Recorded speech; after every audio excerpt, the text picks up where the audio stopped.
shadowy flight into the dangerous world of a man who does not exist. A young loner on a crusade to champion the cause of the innocent, the helpless, the powerless, in a world of criminals who operate above the law.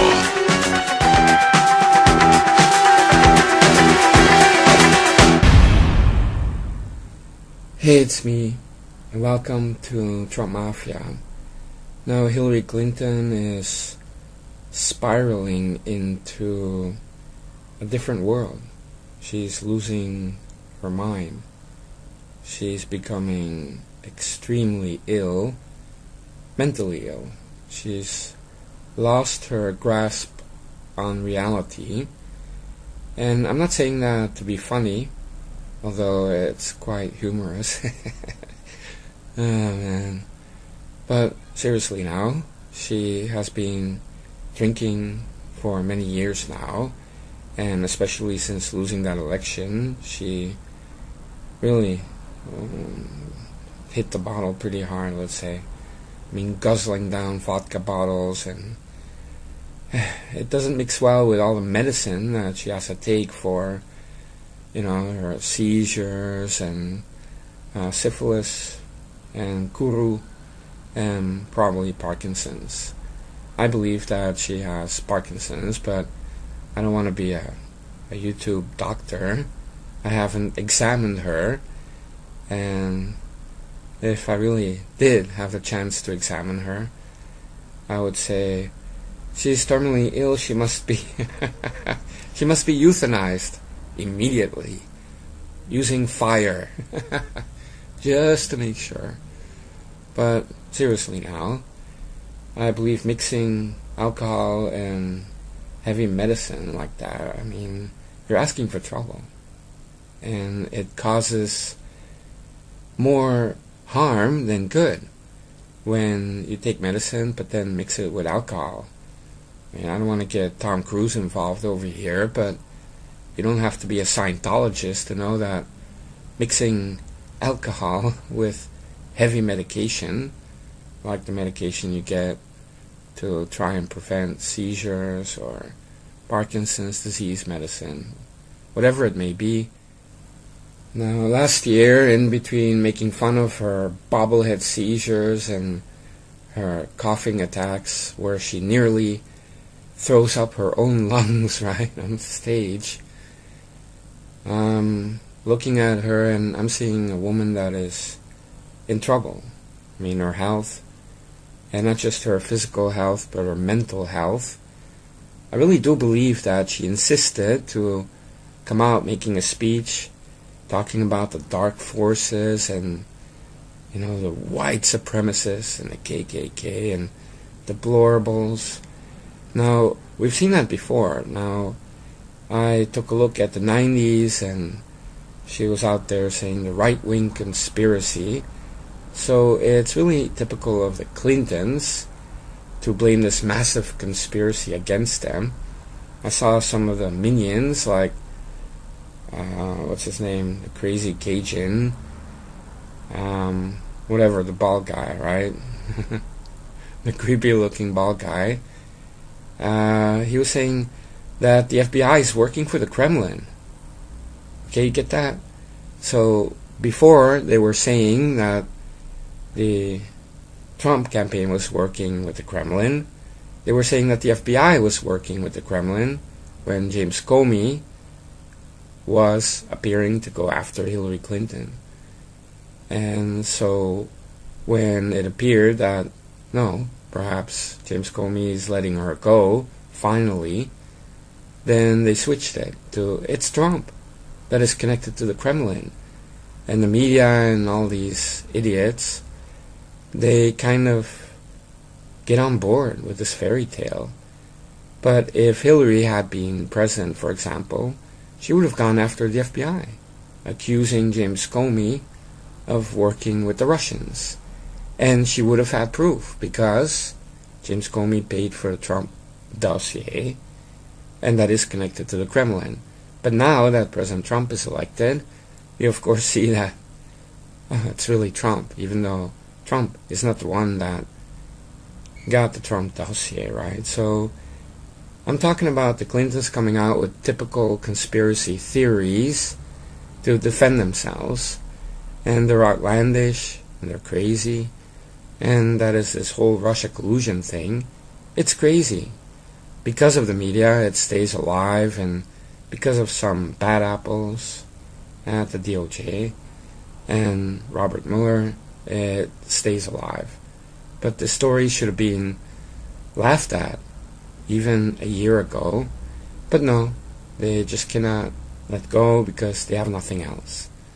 But coming back to Hillary Clinton now, and it could be that she was calling everybody a white supremacist, and that she really has a persecution complex. When you take medicine, you mix it with alcohol, you start becoming paranoid. You start having delusions.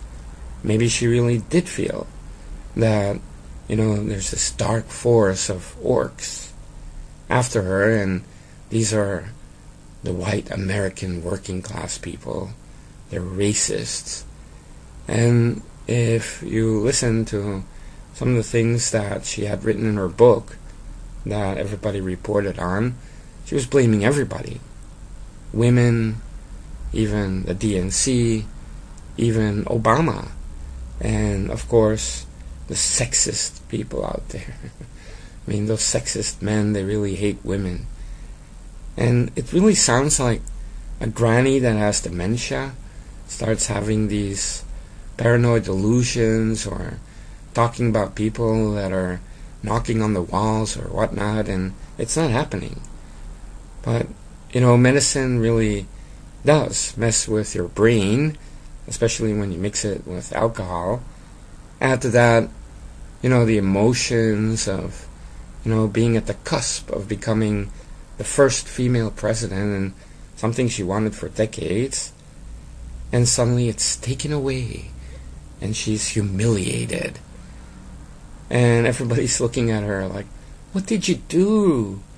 What did you do, Hillary? How can you lose? And so if you mix that all together, you're starting to see a woman that is spiraling into total madness.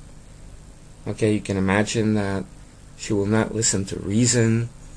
Even the rapist will talk to her and say, Hillary, take it easy. And she'll be like, no, they're out to get me. I have to go out there and,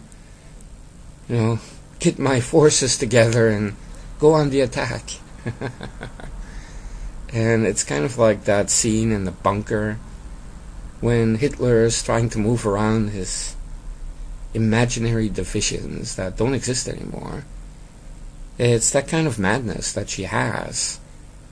And when you saw some of her interviews, especially those overseas, she would suddenly, pop out and say, Viagra, or, hey, that was some crazy and the S word.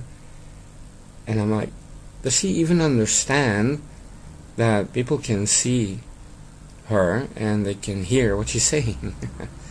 But she's living in a world of her own. She has no shame. She lies like it's nothing. And I really do believe that at this point, she doesn't understand the difference between the truth and a lie anymore. She is so used to lying. Add to that all the paranoid delusions. Maybe because of the medicine mixed with the alcohol. She really believes all of her lies. And she no longer has that filter. And the people around her, they're afraid to tell her the truth. They're afraid to show her reality. Because she will rant, she will rave, and maybe she gets physical. She starts throwing things. Now, I can understand that, you lose your mind completely when you lose an election like that. It's a bitter disappointment. But we're now 1 year past that point, more than a year, and she hasn't recovered. And that's a very troublesome sign. Now, if you look at some of the past losers, they got up pretty quickly. Now, I saw some pictures of Al Gore when he lost to W. Bush, and it was one electoral vote. So it's very disgusting to lose in that way, especially because you had the recount in Florida and all of those things, and it's like, yes, no, yes, maybe, no, maybe yes, no, finally no, W. Bush will be the president. It's like more tough even than what Hillary endured, which is a complete humiliation, and there's no doubt, and there's no up and down. It's just like, you lost. And so I saw a picture of Al Gore growing a massive Taliban beard. I kid you not, you can Google it, and that was kind of like his reaction. And it's kind of how like David Letterman left his stupid show, and then suddenly the next picture you see he has a white beard like Santa Claus. And I don't know, maybe some people react in that way. And Al Gore also lost his wife, the very fat Tipper Gore, and he was caught in massage parlors, and God knows what he did to get over the loss. But at least a year afterwards, he was over it, at least for the most part. But we're now a year and a little bit past the election, and Hillary is just getting worse and worse. She's completely losing touch with reality. And I think about, some of these demented people out on the street. They're babbling to themselves. They're walking around, and suddenly they're having conversations with someone, and there's no one there. And it's like, wow, these people are insane. And Hillary Clinton has that. Now, Huma Abedin is there. If she wasn't there, she would literally die, because Bill Clinton doesn't care about this woman. He probably regrets very much marrying this disgusting person. On the other hand, they deserve each other, right? But Hillary would be very lonely, no one to talk to. But she has a body girl, Huma Abedin, who I'm sure gets a very big salary. And it's kind of sick, right? Are they lesbians? Does she get paid to, give Hillary Clinton massages, foot massages, butt massages, and, cleaning the carpet, or giving Hillary like a bubble bath, or what kind of a salary is she getting, right? Should be at least like $5 million a year to endure all of that, the stench, simply, right?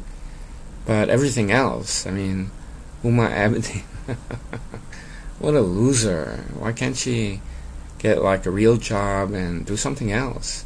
But no, she's the body girl of a very sick granny. But it's unbelievable. But Hillary Clinton does have a few fans out there, especially in California, and these people love her, and it's hard to imagine, right? And they're very sad that she isn't the president, and she would have been amazing. And I'm saying Hillary lost touch with reality. But what about her fans? It's even worse. Don't these people have eyes and ears? Don't they know about her past and how corrupt she is? Or the nonsense that she's now spitting out or vomiting in these interviews? It's really embarrassing. But more than anything, in this year we have seen a person that lacks character, personality, strength. She's a sore loser, and she lost touch with reality. She is weak and stupid. And this person wanted to be Commander-in-Chief of the U.S. Armed Forces. Imagine that. And President. She's so frail and dying, but at the same time deluded, and she's having hallucinations. And this person wanted to be in charge of nuclear weapons, this criminal granny. And it's sad that the media lied to everyone, so that a lot of people, even at the FBI and the DOJ, they really thought she would win, so they fixed everything for her. And it's a travesty. It's another, I guess you could say another damage coming from all what the media is doing. I mean, they're hurting people, they're damaging people, and they think they're having such an impact, but no, they're just causing havoc, and they're just killing themselves at the same time. But coming back to Hillary Clinton, at this point I really believe that in the off times when you don't see her in an interview where she has all that makeup and friendly audience and a friendly host interviewing her, she looks disgusting, like a zombie, like The Walking Dead. And she's having seizures, she's catatonic, nearly in a coma some days. She gets drunk, she has hangovers, she gets up at noon or even 2 p.m. and she watches TV in her bathrobe.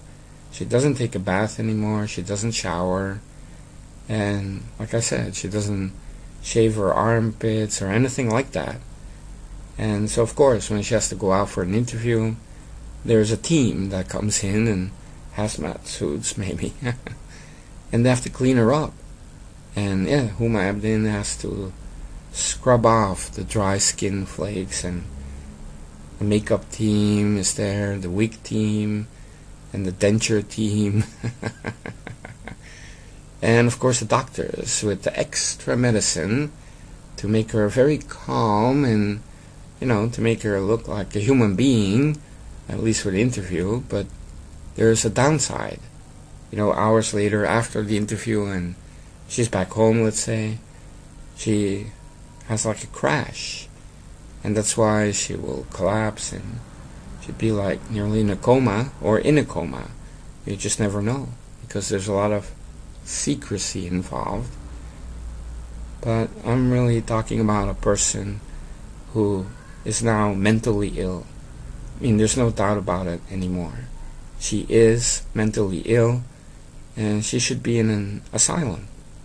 She cannot walk around by herself or stay at home. She has to be supervised 24/7. She has to be brought, maybe by Bill Clinton, to a specialized facility with like a dorm or something like that, where she can stay. And I'm not talking about just physical care and her personal hygiene. Now that as well has to be supervised, but I'm talking about her mental health. She needs to be treated because she's completely lost, and she may hurt herself, which would be great, but we have to be humane here. Now, like I said, I would vote to euthanize her. Who's with me? Okay, you're listening to me right now. Raise your right hand. I want Hillary Clinton to be euthanized. Okay, raise your hand. Okay, let me count. 1, 2, 3,000, 10,000, 11,000, 28,000. Okay, so let's do it. Okay, I motion that Hillary Rodham Clinton be euthanized before Christmas. Say, all right.